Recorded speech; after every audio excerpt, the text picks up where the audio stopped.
অন্তর্বর্তী সরকারের প্রধান উপদেষ্টা ডক্টর মোহাম্মদ ইউনূসের সঙ্গে ৭টি রাজনৈতিক দলের বৈঠক। পিআর নিয়ে গণভোটের দাবি ইসলামী আন্দোলন বাংলাদেশের।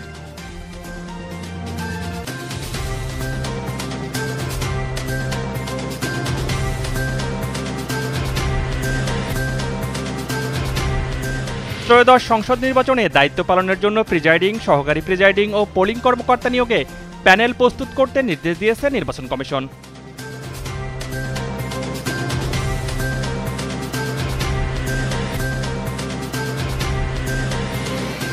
শ্রমিকদের বকেয়া পাওনা পরিশোধে ব্যর্থতা এবং বিদেশে অবস্থান করার অভিযোগে অন্তর্বর্তী সরকার ৩ জন গার্মেন্টস মালিকের বিরুদ্ধে ইন্টারপোলের রেড নোটিশ জারির উদ্যোগ নিয়েছে।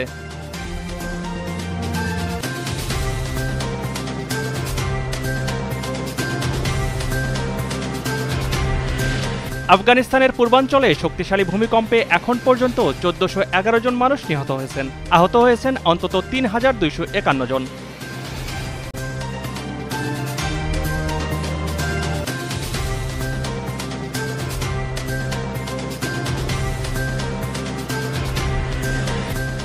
বাংলাদেশ ক্রিকেট বোর্ডের নির্বাচনে অংশগ্রহণের ঘোষণা দিয়েছেন সভাপতি আমিনুল ইসলাম বুলবুল। সিলেট জেলা স্টেডিয়াম পরিদর্শনে গিয়ে তিনি এসব কথা বলেন।